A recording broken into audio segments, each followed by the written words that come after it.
యేసు ఇట్లనెను, ఒక మనుష్యుడు యెరూషలేము నుండి యెరికో పట్టణమునకు దిగి వెళ్ళొచ్చు దొంగల చేతిలో చిక్కెను. వారి అతని బట్టలు దోచుకుని అతన్ని కుట్టి వారి ప్రాణములతో విడిచిపోయింది. దేవునికి మహిమ. అందరూ చదివారా ఈ వాక్యాన్ని? యేసయ్య ఒక ఉపమానాన్ని, లేకపోతే ఒక జరిగిన సంఘటనను, జరగబోయే సంఘటనను దేవుడు తనను ప్రశ్నించిన వారికి ఈ మాటలు తెలియజేస్తాం. ఒక మనుష్యుడు యెరూషలేము నుండి యెరికో పట్టణమునకు దిగి వెళ్ళొచ్చు దొంగల చేతిలో చిక్కెను. 10వ అధ్యాయములో సువార్త 30వ వచనం. మన ఆత్మీయ జీవితంలో మన చుట్టూ ఎప్పుడు కూడా దొంగలు ఉంటారు. మన చుట్టూ ఉంటారు. మనలో ప్రతి ఒక్కరి చుట్టూ దొంగలు ఉంటారు. దొంగలు మన దగ్గర నుండి చాలా విలువైన వాటిని కొట్టివేయడానికి ప్రయత్నం చేస్తాం. 13వ తారీఖున ఆంటీ గారి ప్రయాణంలో చాలా విలువైన బంగారం సంపాదించుకోవడం చాలా కష్టం, పోగొట్టుకోవడం క్షణమే. ఈ లోక విషయాల్లో బంగారం అనేది చాలా ముఖ్యమైనది కాబట్టి, అది పోయినప్పుడు దాని విలువ మనకు తెలుస్తుంది కాబట్టి మనం బాధపడతాం. ఆత్మీయ జీవితంలో శ్రేష్టమైనవి మనము కోల్పోయినప్పుడు మనకు నేను పాస్టర్ గారిని అనుకోండి, నేను పాపం చేశాను, దానివల్ల ఏం కోల్పోయానో నాకు తెలియదు. మామూలుగా ప్రార్థన చేస్తాను, బైబిల్ చదువుతాను, వాక్యం చెప్తాను, అందరూ ప్రసంగం బాగుంది అంటారు. నేనేమనుకుంటాను, ఓహో నేనేం చేసినా పర్వాలేదు అనిపిస్తా ఉంటారు. కానీ మనకు తెలియకుండా ఆత్మీయ జీవితంలో అయ్యుండి చాలా కింద పడిపోయాడు. నాకు తెలియదు, సైతానుడు మనకు తెలియనివ్వడు. మన జీవితంలో మనము ఎంత విలువైన వాటిని కోల్పోతామో కొన్నిసార్లు మనకు తెలియదు. ప్రియమైన దేవుని బిడ్డరా, మీకు మాట తెలియజేస్తాను. బైబిల్లో క్షమాపణ ఉందా లేదా? బైబిల్లో క్షమాపణ ఉందా అమ్మా? ఎలాంటి క్షమాపణ ఉంది? బైబిల్లో ఏ పాపం చేసినా తప్పకుండా ఆ పాపానికి మీద ఉంటుంది. మనం దేవుడు క్షమిస్తాడు. దేవుడు ఎలా క్షమిస్తాడంటే ఒక దెబ్బ కొట్టి క్షమిస్తాడు. మన పిల్లలు తప్పు చేస్తే మనం ఒక దెబ్బ కొడతాం. బైబిల్లో పొట్టి జక్కయ్య చాలా అన్యాయంగా సంపాదించేశాడు. కానీ సంపాదించిన దానికి 400 ఇచ్చేశాడు. అప్పుడు దేవుడు క్షమించాడు. ప్రియమైన దేవుని పిల్లరా, ఆత్మీయ జీవితంలో మనం జ్ఞాపకం ఉంచుకోవలసింది, ఎక్కడం చాలా కష్టం. దేవుని అనేది ఎక్కడం చాలా కష్టం. దేవుని దగ్గరకు రావడం చాలా కష్టం. దేవునిలో నిలబడడం చాలా కష్టం. కానీ పైనుంచి కిందకు రావడం చాలా ఈజీ. కదా, మనందరూ జ్ఞాపకం చేసుకోవాలి. ఈ రోజున ఒక సహోదరి చెప్తా ఉంది, విజయవాడలో ఒక ఆఫీసర్ గారిలో పనిచేయడానికి, అంటే గవర్నమెంట్ జీతం వస్తుంది, 20,000 జీతం, అన్నింటికి యథావిధంగా పర్మనెంట్ అయిపోతుంది. ఆమె వెళితే ఆమెకి ఇంత రొడ్డు ఇచ్చారండి, తిరుపతి రొడ్డు. ఆమెదంట, నేను క్రిస్టియన్ అంటే తిన్నాదంట. తీశారు. దేవుని కోసం ఉంటే అన్ని కష్టాలకి మన తెలుపుతారా. ఆ సంతోషంగా వచ్చేసింది. ఆమె ఎంత అంటే ఆమె వెళ్ళే పాస్టర్ గారు చాలా మంచి పాస్టర్ గారు. పాస్టర్ గారు 2 రకాలుగా ఉంటారు. మా పాస్టర్లు 2 రకాలు. రాజీ పడకుండా ఉన్నది ఉన్నట్టుగా వాక్యం చెప్పేవాళ్ళు ఒక టైపు. రెండవది రాజీ పడుతూ పర్లేదులే అని చెప్పేవాళ్ళు ఒక రకం. కాబట్టి ప్రియమైన దేవుని బిడ్డలారా, ఈ మాటలు మీకు ఎందుకు చెప్తున్నారంటే, ఒక మనుష్యుడు యెరూషలేము నుండి ఎక్కడ దిగాడు? యెరికో పట్టణంలకు ఏం చేశారంట? దిగి వెళ్ళొచ్చు. ఒక మెట్టు దిగితే ఏమైపోతుంది? బాగా ప్రార్థన చేసే వ్యక్తులు ఒక మెట్టు దిగితే ఏమవుద్ది? పరిశుద్ధంగా ఉన్న వాళ్ళు ఒక మెట్టు దిగితే ఏమవుద్ది? ఆత్మీయమైన ఇంట్లో ఉన్న వాడు ఒక మెట్టు కిందకి దిగితే ఏమవుద్ది? ఈ ప్రార్థన జీవితాన్ని కాపాడుకోండి. ఈ పరిశుద్ధమైన జీవితాన్ని కాపాడుకోండి. దేవుని ఆత్మను కాపాడుకోండి. పోతే తిరిగి రావు. ప్రియమైన దేవుడికి మహిమ కలుగునుగా. హల్లెలూయా. చూడండి ఏమైందో. యెరూషలేము పట్టణం అంటే దేవుని మహాపట్టణం, మహారాజు పట్టణం, దేవుని సింహాసనం ఉన్న పట్టణం. మహారాజు ఉన్నాడు అక్కడ. ప్రార్థన ఉన్నది, దేవుని ఆరాధన ఉన్నది. ఎరుకోలో ఏమన్నదంటే, ఎరుకో అంటే లోకంలో ఉన్న సౌందర్యం అక్కడ ఉన్నది, లోక సంపదలు అక్కడ ఉన్నాయి, శరీర సంబంధమైన ఆశలు అక్కడ ఉన్నాయి. ఒక వ్యక్తి ఎరుకో పట్టడానికి దిగి వెళ్ళొచ్చు. ఏమైందంట? దొంగల చేతిలో చిక్కెను. ఆ దొంగ ఎవరు? సాతానుడు. దేవుని బిడ్డలారా, మనలో ప్రతి ఒక్కరిని సాతాను పట్టుకోవడానికి ప్రయత్నం చేస్తాడు. నన్ను పట్టుకోవడానికి ప్రయత్నం చేస్తాడు. మీరు ప్రతి ఒక్కరిని పట్టుకోవడానికి ప్రయత్నం చేస్తాడు. నేను ఎప్పుడు దొరుకుతానా, ఎక్కడ దొరుకుతానా అని అపవాది నిత్యమో నా కొరకు కాచుకొని ఉంటాడు. అపవాది పనులు ఎవరు ఎప్పుడు ఎక్కడ దొరుకుతారు, యేసయ్య ఎక్కడ దొరుకుతాడా అని వెతుకుతా ఉన్నాడు. యేసయ్య బాగా ప్రార్థన చేసి 40 దినాలు ప్రార్థన చేసి ఉపవాసం పడి పరిశుద్ధాత్మ శక్తితో నింపబడిన తర్వాత యేసయ్య అవసరం ఏంటో తెలుసుకుని ఈ రాళ్ళు రొట్టెగా చేసుకున్నాడు. ఈ లోకంలో ఉన్న ధనాన్ని, లోకంలో ఉన్న ఐశ్వర్యాన్ని, లోకంలో ఉన్న అధికారంతో చేసి నువ్వు ఒక్కసారి నాకు నమస్కారం పెట్టుకున్నాడు. ఒక్కసారి చాలు.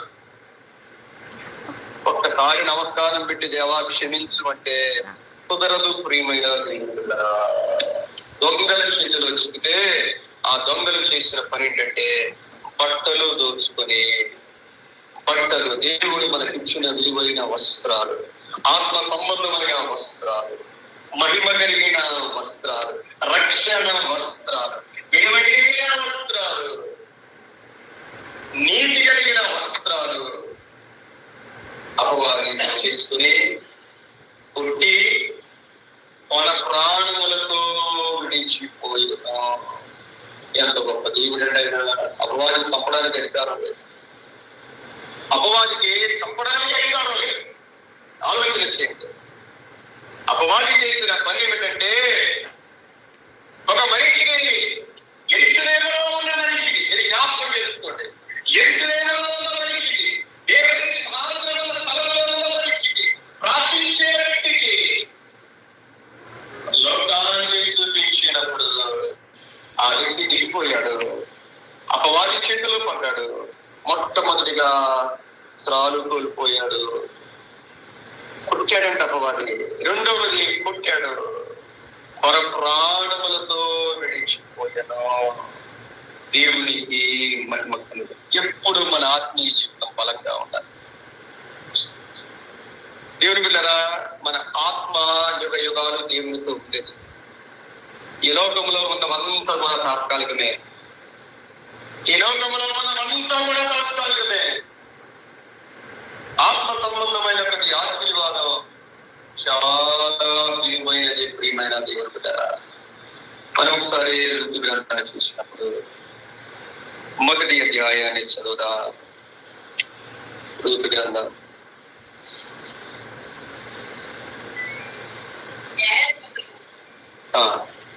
న్యాయాధిపతులు వెళ్ళిన దినములందు దేశములో బెత్లెహేము నుండి ఒక మనుష్యుడు తన భార్యను ఇద్దరు కుమారులను వెంట పెట్టుకుని మోయాబు దేశమున కాపుడు పుట్టుటకు వెళ్ళాను. ఒక వ్యక్తి ఎక్కడి నుంచి ఎక్కడికి వెళ్ళాడు? బెత్లెహేము నుండి. జ్ఞాపకం చేసుకోండి, బెత్లెహేము నుండి. బెత్లెహేము అంటే రొట్టెల ఇల్లు. బెత్లెహేము యేసయ్య పుట్టిన ఊరు. ఒక వ్యక్తి బెత్లెహేము నుండి మోయాబు దేశం అంటే శాపగ్రస్తమైనది, దేవుని బిడ్డలకు విరుద్ధమైనది, భయంకరమైన పాపం ఉన్నది, ఈ లోక రీతిగా కరువులేనిది. ఒక మనుష్యుడు బెత్లెహేము నుండి మోయాబు దేశానికి తన భార్యను తన ఇద్దరు బిడ్డలను తీసుకుని వెళ్ళాడు. ఆత్మీయ జీవితంలో ప్రియమైన దేవుని బిడ్డరా, ఆత్మీయ జీవితం అనేది చాలా కష్టమైంది. మనకి దైవికమైన జ్ఞానం ఉండాలి, దేవుని జ్ఞానం ఉండాలి, దేవుని భయం ఉండాలి. ఎప్పుడు ఆత్మీయంగా ఒక్క మెట్టు కూడా మనం కిందకి దిగకూడదు. దిగితే ఎక్కడం చాలా కష్టం. ఒక మెట్టు కిందకి దిగితే మళ్ళా పైకి ఎక్కడం చాలా కష్టం. ప్రియమైన దేవుని బిడ్డరా, ఒక మనిషి బెత్లెహేము నుండి మోయాబు దేశానికి వెళ్ళాడంట.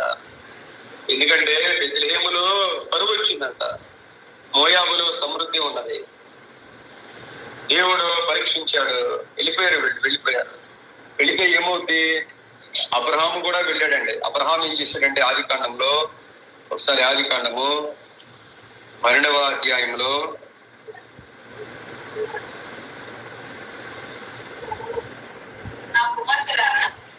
ఆదికాండము 10వ వచనం, 12వ అధ్యాయము 10వ వచనం, ఆదికాండము 12:10.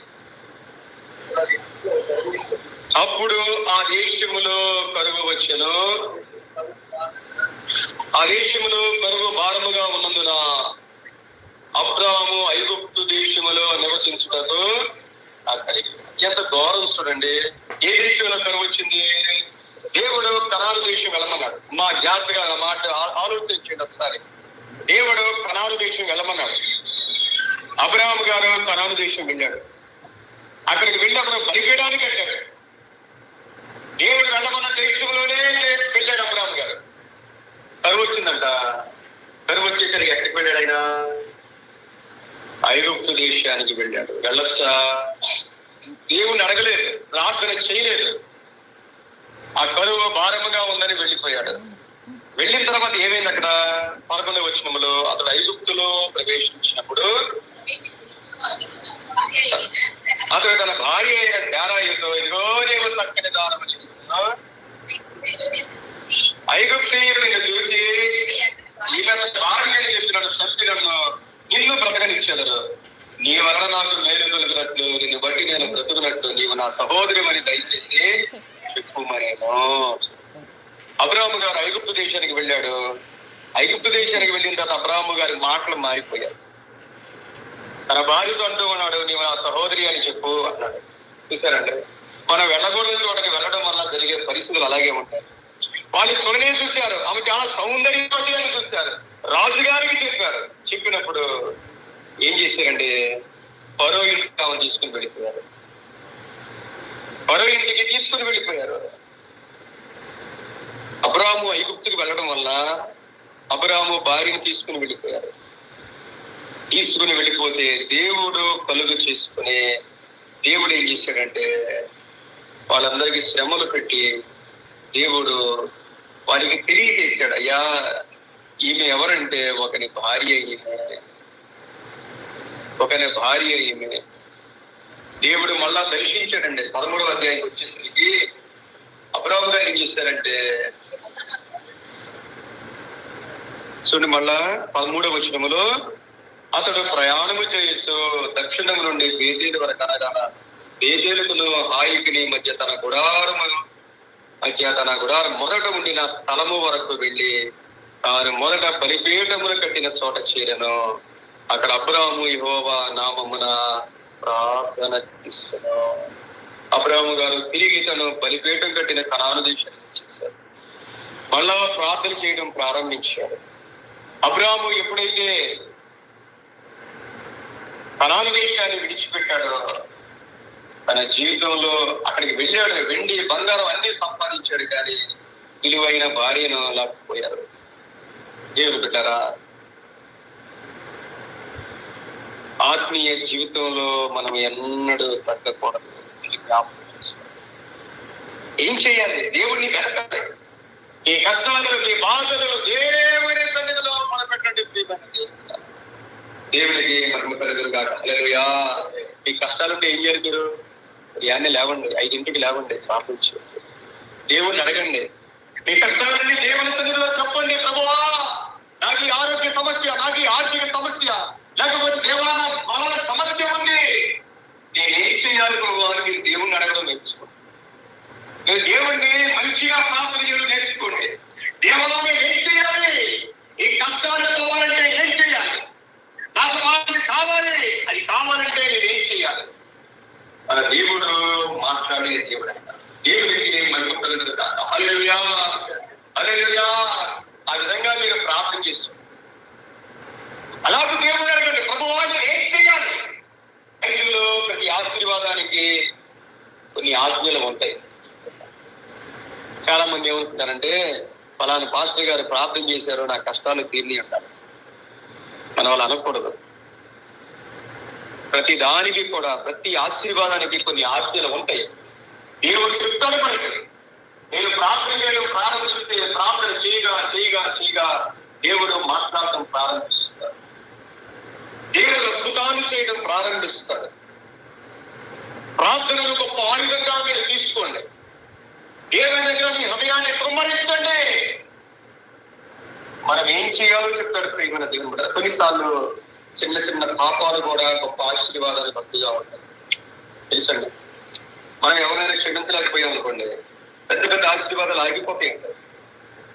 పెద్ద పెద్ద ఆశీర్వాదాలు ఆగిపోతాయి. అది చిన్నదైనా అనుకోవచ్చు మనం, అది చిన్నదైనా పెద్దదైనా దేవుడు అడగాలి, ప్రభువా ఏంటి నా ఎందుకు నా జీవితంలో ఈ ఆశీర్వాదం రావడం లేదు? ప్రార్థన చేయడం ప్రారంభించారు ప్రియమైన దేవుడారా. చూడండి, రూతు గ్రంథం 1వ అధ్యాయంలో రూతు ఎంత, నయోమి గారు ఎంత నష్టపోయారో చూడండి. 5వ వచనం చూడండి, 1వ అధ్యాయం 5వ వచనంలో, రూతు గ్రంథం 1వ అధ్యాయం 5వ వచనంలో, వారు ఇంచుమించు 10 సంవత్సరములు అక్కడ నివసించిన తర్వాత మహులోను ఇద్దరు చనిపోయి కాగా, చూడండి ఎంతమంది వెళ్ళారు? 4 వెళ్ళారు. 4 వెళ్ళారు. ఎవరెవరు వెళ్ళారు? ఎలీమెలెకు, వాళ్ళ భార్య అయిన నయోమి, కుమారు మహలోను, కిలియోను, 4 వెళ్ళారు. ఎక్కడి నుంచి వెళ్ళారు? ఎక్కడి నుంచి వెళ్ళారు? బెత్లెహేము నుండి మోయాబు దేశానికి వెళ్ళారు. పై నుండి కిందకు దిగి వెళ్ళారు. బెత్లెహేములో కష్టాలు వచ్చినాయి, ఆహారం లేదు. మోయాబులు అన్ని బాగున్నాయి అని పెట్టారు. అన్ని బాగున్నాయి. దేవుడు పిల్లరా, మీరు ఎప్పుడైనా గుర్తుపెట్టుకోండి, అన్నిటికన్నా దేవుడి ముఖ్యం, దేవుని సన్నిధి ముఖ్యం. అన్నిటికన్నా దేవుడి ముఖ్యం, దేవుడి సన్నిధి ముఖ్యం. నేను మొన్న కాకినాడ వెళ్తే ఆమె చెప్తామన్నారు, వాళ్ళ పాప ఇంగ్లాండ్ లో ఉద్యోగం వచ్చింది, చదువుకుంటా ఉంది. ఆమె వెళ్ళే చర్చి చాలా ఆత్మీయంగా ఉంటదంట. అసలు ఇండియా వాళ్ళకి ఉద్యోగాలు ఇవ్వట్లేదంట ఇంగ్లాండ్ లో. ఆమె ప్రార్థన చేసింది, ప్రభా ఈ చర్చి దగ్గరలో నాకు ఉద్యోగం ప్రభా అని. ఎక్కడెక్కడెక్కడో ఉద్యోగాలు రావట్లే. కోరికలు ప్రియమైన దేవుని బిడ్డలారా, మన కోరికలు ఎలా ఉండాలంటే, ప్రభా నేను నీతో ఉండాలి, నీ సన్నిధిలో ఉండాలి. బెత్లెహేమును విడిచి మోయాబు వెళ్ళేసరికి భర్తలు కోల్పోయింది, 2 బిడ్డలు కోల్పోయారు. వాళ్ళిద్దరు బిడ్డలకి పెళ్లి చేసింది. తను విధవరాలు అయిపోయింది. తన ఇద్దరు బిడ్డలు కూడా మూడు ముందేళ్ళు మిగిలిన ప్రియమైన దేవుని బిడ్డరా. బెత్లెహేము వెళ్ళారు. బెత్లెహేములో 3 శవాలు మిగిలినాయి, 3 సమాధులు మిగిలినాయి. ఏదో ఆశతో వెళ్ళారు. సైతాను ఏదో ఆశ కనిపించింది. అన్నీ కోల్పోయారు ప్రియమైన దేవుని బిడ్డరా. కోల్పోవటం చాలా ఈజీ. సైతానుడు కోల్పోయేలాగా మనల్ని చేస్తారు. నేను ఒక సేవకునిగా మీకు చెప్పేది ఒకటే, మీరు దేవునిలో బలపడండి, దేవునిలో బలపడండి, ప్రార్థనలో బలపడండి, వాక్యములో బలపడండి. మనలో దేవునిలో బలపడడం అంటే మనలో ఒక తగ్గింపు స్వభావాన్ని పరిశుద్ధాత్మ దేవుడు మనకిస్తాడు. నేను గొప్ప అని ఎప్పుడో మనలోనికి రానివ్వద్దు. ఎప్పుడైతే మనలోనికి అలాంటి అనుభవం కలిగిందో మనం సున్నా అయిపోతాం ప్రియమైన దేవుడులారా. యేసుక్రీస్తు ప్రభువు వారు కొండ మీద ప్రసంగం చేశారు.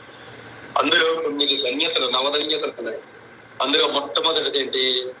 ఆత్మ విషయమై దీనులైన వారు ధన్యులు, పరలోక రాజ్యము. నువ్వు ప్రార్థన చేస్తుంటే, నీ ప్రార్థన నిజమైతే, నీ భక్తి నిజమైతే నీలో తగ్గింపు వస్తుంది. వాళ్ళంతా వీళ్ళంతా అనుకోకూడదు ప్రియమైన దేవుడు బిడ్డరా. ఎవరిని కూడా తక్కువ వచ్చా పరిశుద్ధాత్మ దేవుడు ఎవరిని తక్కువగా మాట్లాడండి. అయినా మనమే బీపీ షుగర్ కొలుసుకున్నట్టు మనమే కొలుసుకోవాలి. దానివల్ల మీకే దీవెన ప్రియమైన దేవుడు బిడ్డరా, నీకే ఆశీర్వాదం, నీ కుటుంబానికి దీవెన.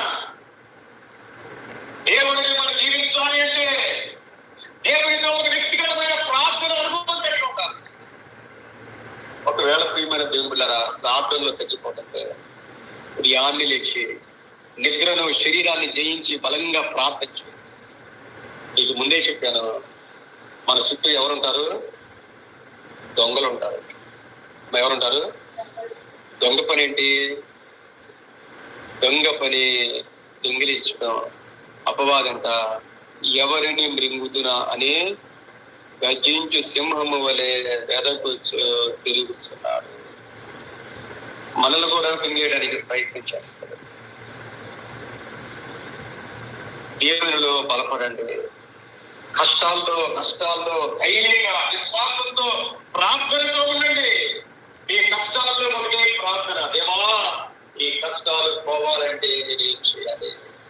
నాకు తెలియదునైనా, బైబిల్ నాకు తెలియదునైనా, ఈ వాక్యం నాకు తెలియదునైనా, నేను ఎలా సరి చేసుకోవాలి ప్రభువా? సరి చేసుకోవాలి ప్రియమైన దేవుని బిడ్డలారా. మనం సరి చేసుకోవాలి. అపవాదికి మనకు అవకాశం ఇవ్వకూడదు, విశ్వాసానికి అవకాశం ఇవ్వకూడదు, సైతాను యొక్క ఆత్మకు అవకాశం ఇవ్వకూడదు ప్రియమైన దేవుని బిడ్డలారా. దేవుడు మనలో ఎవరికే రుణస్థుడు కాదు, దేవునికి మహిమ కలిగదు కాదు. హల్లెలూయా చెప్పండి. దేవుడు ఎవరికే దేవుడు రుణస్థుడు కాదు.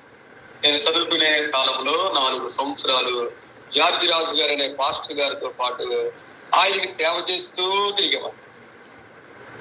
అది అయిపోయిన తర్వాత విజయవాడలో పాస్టర్ గారు ఉండేవాళ్ళు. ఆయన బ్యాగులు మోస్తూ ఉండే, ఆయన వాటర్ బాటిల్ మోస్తూ ఉండే. అప్పటికి ఇంజనీరింగ్ అయిపోయింది. ఉద్యోగం చేసుకుంటూ ఆయన బ్యాగులు మోసుకుంటూ ఆయనతో పాటు సేవ చేస్తా ఉంటాడు. ఆ తర్వాత బాపట్లో పాస్టర్ గారు 4వ చదువుకున్నాడు. ఆయనతో పాటు మీటింగ్లో వాక్యం చెప్తా ఉండేవాడిని. గోల్స్ గారికి సేవ చేస్తా ఉండేవాడిని. పల్లిపల్లి వెళ్ళాం. సుమారు 7 సంవత్సరాలు సేవ చేస్తాం. మనుషులు కాదు ప్రియమైన, ఎవరికి మనం చేసింది? మనుషులు నమ్మదగిన వారు కాదు. ఎవరు ఏ మనిషి కూడా నమ్మదగిన వాడు కాదు. సేవ డెవలప్ అయింది. వాళ్ళు ఒక దెబ్బకి మీరు చాలే పాస్టర్ గారు. మనుషులు నమ్మదగిన వారు కానే కాదు, దేవుడు ఒక్కడే నమ్మదగిన వాడు. దేవునికి స్తోత్రం. హల్లెలూయా హల్లెలూయా. మొట్టమొదటిగా దేవునికి మీరు లోబడి ఉండండి. దేవుడిని ప్రేమించండి, దేవుడిని సంతోషపెట్టండి. మన ఆశీర్వాదాలన్నీ దేవుడిలోనే ఉంటాయి. సంఘాన్ని ప్రేమించండి, మన తోటి వారిని గౌరవించండి. ఏ పొంగిపోలే ఆశీర్వాదాలు మనం సంపాదించుకోవాలి. ప్రార్థనలో ఆత్మలో తగ్గిపోవద్దు ప్రియమైన దేవుడా. అన్నిటికన్నా విలువైనది దేవుని దృష్టిలో బంగారాన్ని నశించిపోయే సువర్ణం అన్నారు. ఏమన్నారు? కానీ మనం దానికే ఆశపడతాం. మనందరం ప్రియమైన దేవుని బిడ్డారా, కానీ విశ్వాసాన్ని ఏమన్నారు? అమూల్యమైన విశ్వాసం, అమూల్యమైన విశ్వాసం. మనం ఈ లోకం మీద, ఈ లోక సంబంధమైన వాటి మీద దేవుడు ఇస్తాడు, ఆయన బిడ్డలైన వాడికి ఇస్తాడు. దేవుడిచ్చే తీరుతాడు. దేవుడు ఇస్తున్నాడు అంటే మీరు ప్రార్థనలో ఇంకా బలపడేలాగా దేవుడు స్తోత్రమయ్యా. ప్రార్థనలో దిగజారిపోయేది ఏది ఇచ్చినా సైతాన్ని ఇచ్చినట్టే. నా మాటలు మీరు అర్థం చేసుకోండి. ప్రార్థనలో మనం దిగజారిపోతున్నామంటే అది ఎవరిచ్చినట్టు? అందరూ చెప్పండి. అంతే. దేవుడిస్తే ఎలా ఇస్తాడు మనకి? మనం ఇంకా దేవునిలో ఎదుగుతాం, దేవునిలో ఎదుగుతాం. దేవుని సమయాన్ని దేవునికి ఎలా తీసుకోండి. వ్యక్తిగతంగా ప్రార్థన చేయండి, కుటుంబ పరంగా ప్రార్థన చేయండి, సంఘంతో కలిసి ప్రార్థన చేయండి. దేవుడికి నేను చెప్పే మాటలు ఒకవేళ మీకు ఎలా అనిపిస్తుందో నాకు తెలియదు, కానీ ఇవి చాలా లోతైన మాటలు, చాలా లోతైన మాటలు. వ్యక్తిగతంగా దేవుణ్ణి ప్రేమించండి, కుటుంబ పరంగా కలిసి ప్రార్థన చేసుకోండి, సంఘంలో అందరి ఎడల ప్రేమ కలిగి ఉండండి. ప్రేమ లేకపోతే మనలో పరిశుద్ధ ఆత్మ దేవుడు ఉండడు. ఎవరుంటారు మనలో? కయ్యూను వంటి వారం అయిపోతాం. మనం కయ్యూను వంటి వారం అయిపోతాం. ఈ ఆస్తులు మీరు పెట్టద్దు, అవసరమైతే మీరు టీ కూడా పక్కన ఇవ్వక్కర్లా. కానీ దేవుని బిడ్డలారా, మనస్ఫూర్తిగా వారి కోసం ప్రార్థించండి, హృదయపూర్వకంగా ప్రార్థించండి. పక్కన వాళ్ళు బాగుండాలి అని కోరుకోండి, వాళ్ళు దీవించబడాలి అని ప్రార్థన చేయండి. వాళ్ళు బాగుండే సంతోషించండి. దేవా, మన తోటివారు అంటే ఎవరంటే మన శరీరంలో అదేవా, వారిని బహుగా దీవించావుతావా, దాని సంతోషం దేవునికి మహిమ కలుగునుగాక. హల్లెలూయా. నా ప్రార్థన అదే ప్రీతి. నేను సంఘంలో ఎవరు బాగున్నా సంతోషిస్తాను, ఎవరు బాగా పోయినా బాధపడతారు. దేవుడు అలాంటి ఆత్మనిస్తాడు. ఎవరు బాగా పోయినా బాధపడతారు. ఇంకో మాట మీకు ఖచ్చితంగా చెప్తాను, నాకంటే మీరందరూ బాగుంటారు. పాస్టర్ గారి కంటే సంఘస్థులు ఉండాలి. మీరు పేదవాళ్ళుగా ఉండి మీరు నాకు దశంభాగాలు ఇస్తే, మీరు పేదవాళ్ళు అయిపోయి నేను ఉన్నవాడిని అయితే నాకు ఆశీర్వాదం కాదు ప్రియమైన దేవుడు. నాకు అది దీవెనపడాలనే కాదు.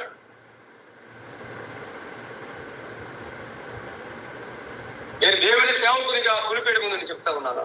నేను దీవించబడాలి, నేను ఏదైనా సంతోషంగా ఇవ్వాలి.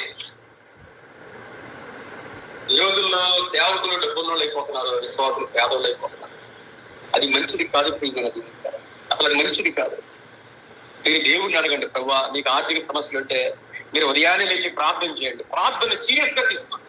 నేను 1 నిమిషం 2 నిమిషాలు ప్రార్థన చేయగలను.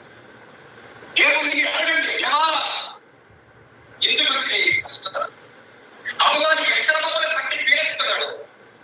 ఎందుకు నా జీవితాల్లోనికి అపవాది వచ్చాడు? ఎందుకు నాకు ఆశీర్వాదం రావడం లేదు? ఈ బిడ్డల కోసం కూడా ప్రియమైన దేవుడు రేగి మొదటి ప్రార్థన చేయండి. ప్రార్థన ఒక్కటే మన ఆయుధం. దేవునికి మహిమ కలుగునుగాక. హల్లెలూయా. చేసి చూడండి ప్రియమైన దేవుడు బిడ్డలారా, చేసి చూడండి. ఒక విషయం కోసం ప్రార్థన చేసి మీరు చూడండి, తప్పకుండా దేవుడు అద్భుతాన్ని చేస్తారు. మీరు దేవుని ద్వారా పొందుకోవట్లేదంటే ప్రార్థన చేయట్లేదు, సరైన ప్రార్థన చేయట్లేదు, జీవితాన్ని సరిగ్గా మార్చుకుని ప్రార్థన చేయట్లేదు. అంతే తేడా. అంటే ఒక 7-8 నెలల క్రితం ఒక ఆయన అన్నాడు, అక్కడ 3 సంఘాలు ఉంటాయి. నేను చేసే సంఘం లోపలికి ఉంటుంది, దానికన్నా ఎయిర్పోర్ట్ దగ్గర ఒక సంఘం ఉంటుంది, మెయిన్ ఒక సంఘం ఉంటుంది. మాకు 3 సంఘాలని మారుస్తామన్నారు. కాకపోతే నేను వేరే ఆయనకు అనుకూలంగా ఉంటానని మిమ్మల్ని మాత్రం మార్చిన పాస్టర్ గారు అన్నాడు. అదేంటండి అంతే అన్నాడు. అది చాలా మాటలు అన్నాడు. మీరు చాలా జూనియర్, మీకు ఏమీ రాదు, మీకు ఏమీ తెలియదు, ఇష్టం వచ్చిన మాట్లాడేశాడు ఆయన. నేను ప్రార్థన చేశాను, ప్రభువా ఆయన నోటితో ఆయనే చెప్పాలి, నన్ను ఇక్కడి నుంచి ఆ చర్చి తీయాలని ప్రార్థన చేశాను. ఎందుకంటే ప్రార్థన, ఒక ప్రార్థన చాలు, సరైన ప్రార్థన. ఒక్క ప్రార్థన చేస్తే అల్లకిందులైపోతాయి పరిస్థితులు. ఒకే ఒక ప్రార్థన. ఆయన 10 రోజుల క్రితం ఆయన పిలిచి అంటున్నాడు, పాస్టర్ గారు మీరు అక్కడికి వెళ్ళిపోతారా అని. నేను అన్నాను, అక్కడికి వద్దులేండి, వాళ్ళు పెద్ద ఆయన కదా, నేను చేసే సంఘంలో డబ్బులు కూడా రావు, వాళ్ళకి కష్టం, నాకు ఆర్థికంగా సమస్యలు కూడా ఏమి లేవు, వాళ్ళే ఉంచండి అన్న. అది కాదు పాస్టర్ గారు, అందరూ మిమ్మల్ని అడుగుతున్నారు అక్కడ అన్నాడు. అసలు ప్రార్థన ఎంత శక్తి కలిగిందంటే దేనికి మనం కృంగిపోకూడదు, ఒక ప్రార్థన మనం చేయాలి. ఎంత గొప్పోళ్ళైనా సరే ప్రార్థనకు మించిన కాదు. నా నమ్మకం అది. ఒక్క ప్రార్థన చేస్తే దేవుడు తప్పకుండా వింటాడు అనేది నా ప్రార్థన. ఒక ప్రార్థన అంటే నాకు కొన్ని ప్రిన్సిపల్స్ ఉంటాయి. ఎవరింటికి వెళ్ళిన వైజాగ్ లో డబ్బుల కోసం, పెద్ద పెద్ద సంఘాలు అందరూ డబ్బులు ఆయన ఒక్కళ్ళు ఇంటికి కూడా వెళ్ళాను. దేవుడికి అవమానం అని ఎవరి దగ్గర ఈ రోజు వరకు 2.5 సంవత్సరాల్లో ఎవరి దగ్గర చేయదాసలేదు. అందరూ చాలా సంపాదించుకుంటారు, నేను అస్సలు. మనకి ఎందుకంటే మనకి దేవుడు ఇవ్వాలి అని నమ్ముతాను. మన ప్రార్థన చేస్తే దేవుడు మనకి ఇస్తాడు.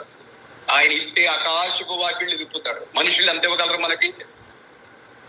దేవుడి మీద ఆధారపడాలి. దేవుడు మనకి ఏదో చేయడం ప్రియమైన దేవుని బిడ్డలు.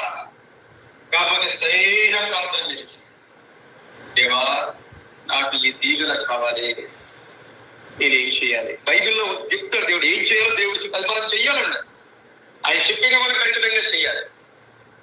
ఏం చెప్పినా నేను చేస్తాను ప్రభా, ఏం చెప్పినా నేను చేస్తాను ప్రభా. దేవుడు మాట్లాడటం ప్రారంభిస్తాడు.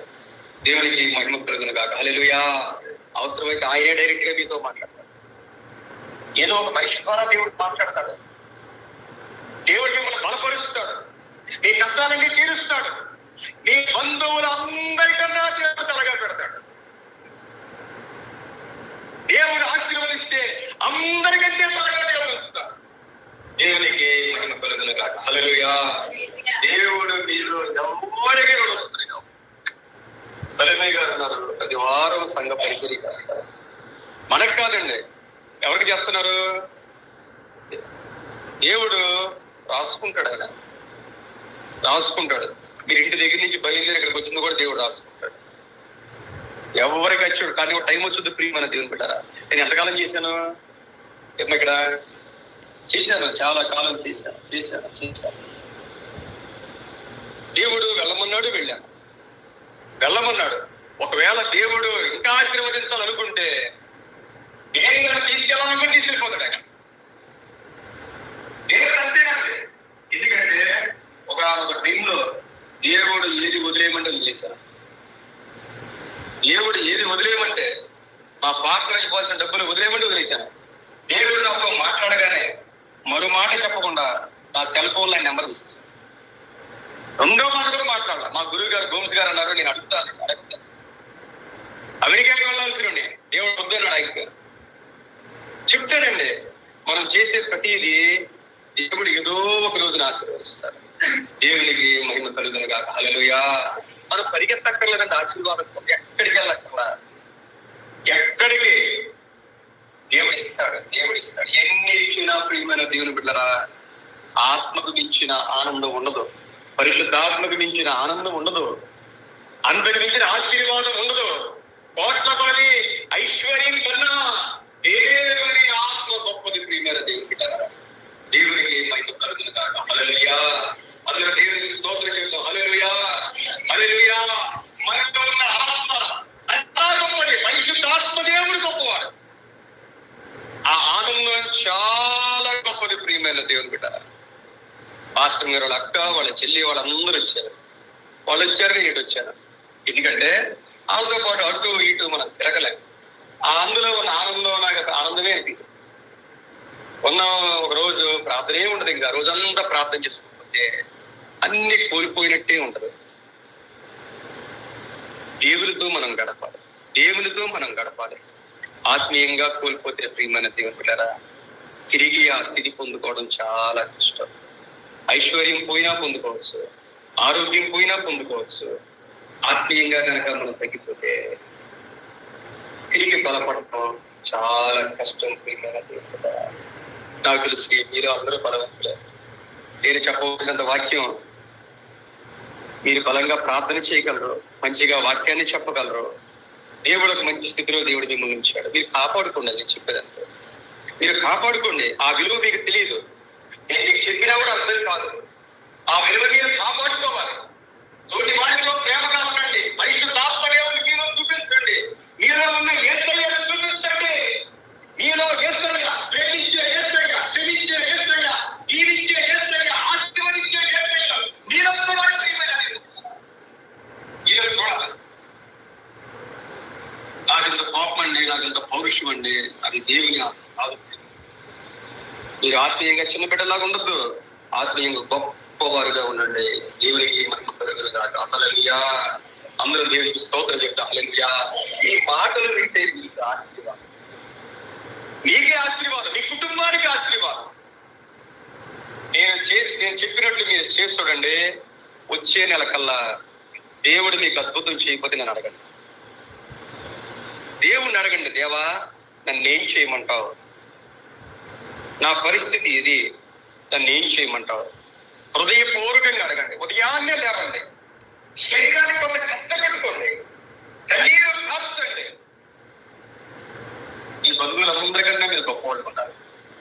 దేవునికి మహిమ కలుగునుగాక. హల్లెలూయా, హల్లెలూయా. మనం అందరూ ప్రేమింటారా? నాకు ఏ తేడా ఉండదు. సంఘ విషయంకి వచ్చేసరికి నాకు భార్య లేదు, పిల్లలు లేదు, తల్లి లేదు, సంఘం అందరూ కదా, అందరూ. ఎందుకంటే నేను దేవుడికి లెక్క చెప్పాలి. మీ అందరి గురించి నేను దేవుడికి లెక్క చెప్పాలి. నేను అందుకే మా ఇంట్లో ఎవరికి నచ్చను.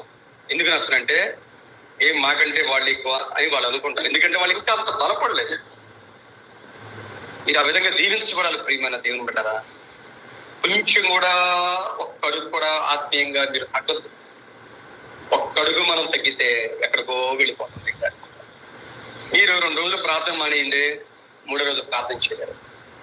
ఆ ప్రార్థన నడిపింపు రాదు. ఒక 10 రోజులు మానేస్తే మాకెంతో బలంగా ప్రార్థన చేసేది. ఈరోజు ప్రార్థనే మానేసింది. ప్రేమ ప్రార్థన చేసేది, ప్రార్థనే మానేసింది. ప్రార్థనే ఆ చర్చిగాలో మానేసినట్టున్నాడు. ఒకసారి మానేసిన తర్వాత ఇంకా వాళ్ళకి మనకి సంబంధం కూడా ఉండవు ఇంకా అసలు.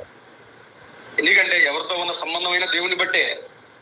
దేవుణ్ణి విడిచిపెట్టిన, ప్రార్థన విడిచిపెట్టిన వాళ్ళెవరో మనం ఎవరన్నా, నేనైతే అంతేనండి. ఎందుకంటే నేను దేవుడికి లెక్క చెప్పాలి. దేవునికి మహిమ కలుగునుగాక. హల్లెలూయా. మన సంఘానికి వచ్చే ప్రతి ఒక్కరి గురించి నేను దేవుడికి లెక్క చెప్పాలి. బైబిల్లోనే ఉంది, ఆత్మలకు లెక్క చెప్పవలసిన బాధ్యత పాస్టర్ గారికి ఉంటుంది. మీరు తోటి వారి మేలు కోరుకోండి. ఎంత తొందరగా ఆశీర్వాదం మీకు వచ్చిందో, ఎంత తొందరగా బైబిల్ చెప్పే మాటలవి. నిన్ను వలే ఈ పొరుగు వారిని ప్రేమించమన్నారట. చాలా కష్టం ప్రియమైన దేవుడు, చాలా కష్టం. ఒక్క మాట చాలు. బైబిల్లో మనం ఏదో చదువుకుని వెళ్ళిపోతాం, కానీ ఒక్క మాట మనం పట్టుకుంటే, ఆ మాటను మనం జాగ్రత్తగా అర్థం చేసుకుంటే దాని ప్రకారం జీవించడం చాలా కష్టం ప్రియమైన దేవుడు, చాలా కష్టం. అని నయోమి ఒక మాట వింది, బెత్లెహేమును దేవుడు దర్శించాడని. బెత్లెహేమునకు ప్రయాణం అయిపోయింది.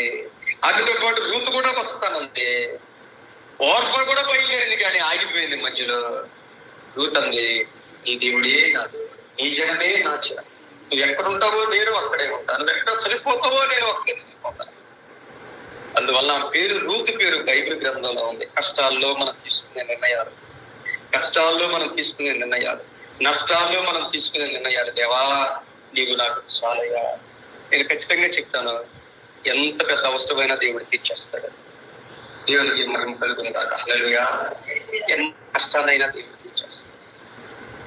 దేవుడు తీరుస్తాడు, దేవుడు తీరుస్తాడు. ఆకాశపు వాకిలి విప్పి కృంకరిస్తాడు ఆయన. ఎప్పుడంటే దేవుని దగ్గర నీ జీవితాన్ని బట్టి ఉంటది, నీ ప్రేమను బట్టి ఉంటది, నీ ప్రార్థనను బట్టి ఉంటది, నీ విశ్వాసాన్ని బట్టి ఉంటది. దేవుడు కార్యం చేయట్లేదంటే లోపం మనలోనే ఉంటుంది ప్రియమైన. ఆయన కలుగును అంటే కలిగిపోద్దండి, ఆయన కలుగును అంటే కలిగిపోతాయి. అంత గొప్ప దేవుడు. దేవునికి అసాధ్యమైందంటూ మరి చెప్పండి, దేవునికి అసాధ్యమైందంటూ ఏది మన సంఘంలో కొంతమంది చూసి నేను చాలా దృష్టిపడతా ఉంటాను. దేవుడు వీరిని ఇంతగా దీవించాడు, మిగిలిన దీవిస్తాడండి. మిగిలిన దేవుడు దీవిస్తాడండి. బాబిరాజు గారు ఎందుకు ప్రతి వారం వస్తున్నారు అని తీర్మానం చేసుకున్నాడు. ఆయన చెరువుల మీద ఉన్నప్పుడు తీర్మానం చేసుకున్నాడు, అంతే కదండి. వారి ఒక్క వారం కూడా మిస్ అవ్వకుండా వస్తానయ్యా అని ప్రార్థన చేస్తున్నాడు. ఈ రోజున దేవుడు ఉన్నతంగా ఉంచాడు ప్రియమైన దేవుని బిడ్డరా. ఒక తీర్మానం ప్రియమైన దేవుని బిడ్డరా. సంజీవ్ ఉన్నాడు, చర్చి మానేమన్నాడు, ఎంత పెడతాడు, 100,000 కోట్లు ఉన్నాయి. ఒక మాట అన్నాడు నాకు చాలా ఇష్టం. ఎవరంటే పాస్టర్ గారు ఉద్యోగం అయినా మానేస్తా కానీ చర్చి మాన్నాను. నాకు చాలా సంతోషం ప్రియమైన దేవుని బిడ్డ. చిన్న బిడ్డ అండి, 20 సంవత్సరాలు 22 సంవత్సరాలు. ఉద్యోగం అయినా మానేస్తా కానీ చర్చి మానండి అన్నాడు. దేవుడు తీసుకెళ్ళి ఎక్కడో పెట్టాడు ప్రియమైన. ఒక్క నిర్ణయం ప్రియమైన దేవుడు, ఒకే ఒక్క నిర్ణయం, ఒక ఆలోచన. రూతు ఒకే ఒక మాట పలికింది. ఆ మాటను బట్టి దేవుడు ఆమె వంశంలో కనిపించాడు. ఆమె వంశంలో మీరు ఒకటే అనుకోండి, ప్రభువా ఆ పాస్టర్ గారు ఎక్కడున్నా దీవించాయా. మీరు వేరుగా ఆలోచించండి. పాస్టర్ గారి గురించి ఎప్పుడు వేరుగా ఆలోచించకూడదు. నీకు ఏ వాక్యం కావాలో ఏది కావాలని దేవుడు ఇస్తాడు. ఎప్పుడు కూడా ఒక్కసారి మనం వ్యతిరేకంగా ఆలోచిస్తే సైతాను మన మనసులోకి వస్తాడు. ఎప్పుడు దేవుడు ఇక్కడికి ఎప్పుడు తీసుకురావాలో అప్పుడు తీసుకొస్తాడు. కాబట్టి మీరు మంచి మనస్సుతో మీరు ప్రార్థన చేసుకోండి. సంజీవ్ ఉన్నాడు, ప్రతి నెల దశంభాగం పంపిస్తాడు నాకు. సంజీవ్కి ఏం చెప్తున్నాను నేను? వాక్యం చెప్తున్నానా? ఎక్కడున్నాడు అయినా? ఎక్కడో విదేశాలు. నిఖిల్ కూడా అండి, నేను ఎప్పుడు నిఖిల్ని ఊహించుకోవాలి. వచ్చాడు, కొద్ది కాలం వాక్యం విన్నాడు, వెళ్ళాడు, దేవుడని ప్రేరేపించాడు. నేను కనీసం ఎప్పుడు థ్యాంక్స్ అని కూడా పెట్టినాయి. ప్రార్థన చేస్తూ ఉండాలి. మీరు కూడా మంచి మనసుతో దేవా మమ్మల్ని వాడుకోనైనా, దీవించునైనా, మమ్మల్ని ఎంతో దీవించావు, ఇంకా బలంగా ప్రభా నీకు ఇష్టమైన బిడ్డలుగా వాడుకోండి ప్రభా. దేవుని బిడ్డలారా, దేవుడు మిమ్మల్ని ఆల్రెడీ దీవించాడు, ఇంకా దీవించబోతున్నాడు. దేవునికి ఇష్టమైన బిడ్డలుగా మీరు ఉండండి. ఈ గురించి సంతోషపడాలి. నేను వైజాగ్ లో ఉన్నప్పుడు నాకు చాలా సమస్యలు ఉన్నాయి. ఫ్యామిలీలోనే చాలా సమస్యలు ఉన్నాయి. వైజాగ్ వెళ్ళాను, నాకున్న ఒకే ఒక సమస్య ఏంటంటే మీరందరూ ఎలాగున్నారో అదే సమస్య. ఏ సమస్యలు ఏం లేవు అక్కడ. శుక్రవారం ప్రార్థనకి వెళ్తాను, ఆదివారం ప్రార్థనకి వెళ్తాను. నాకు ఇంక అసలు నన్నైతే మీకు వదిలేశారు. నేను మన శనివారం సిరి మ్యారేజ్కి వచ్చాను, మళ్ళీ ఈ రోజు వచ్చాను. నన్ను అడగను పడ్డాను. 43 సంవత్సరాల్లో నాకు అక్కడికి ఇచ్చాను నేను నా పర్మిషన్. మిగిలిన ఇతర పాస్టర్ వాళ్ళకి ఉన్న పర్మిషన్లో. చూడ దేవుని కృప, దేవుడు నమ్మదగిన దేవుడు. నా ఆలోచన అంతా మీ గురించే ఉంటది. ఎలా ఉన్నారు, ఏంటి, దేవుల్లో ఎదుగుతున్నారా లేదా, దేవుల్లో బలపడుతున్నారా లేదా, కష్టపడుతున్నారు, సంపాదిస్తున్నారు, దశంభాగాలు ఇస్తున్నారు. ఒక్కోసారి నాకు భయం వేసేస్తుందండి. ఎందుకంటే మీరు బాగుండాలి ప్రియమైన దేవుని పెట్టారా. దేవునికి మహిమ కలుగునుగా. హల్లెలూయా. ప్రార్థన చేస్తే మీ సమస్యలు తీరతని నమ్ముతున్నారా? మా ప్రార్థన చేస్తే మీ సమస్యలు తీరతని మీరు నమ్ముతున్నారా? దేవుణ్ణి అడగండి, ప్రభువా మా పరిస్థితులు మార్చున్నాయినా, మమ్మల్ని అవమానాలు కానివద్దునైనా. తప్పకుండా దేవుడు కనికరిస్తాడు ప్రియమైన దేవుని పెట్టారా. అద్భుతం చేస్తాడైనా. అవసరమైన ఉదయాన్నే లేవండి, మానకుండా ప్రార్థన చేయండి. మన దేవుడు కట్టే దేవుడు అయినా. దేవునికి మహిమ కలుగునుగా. హల్లెలూయా. కళ్ళు మూసుకుందాం, ప్రార్థించుకుందాం.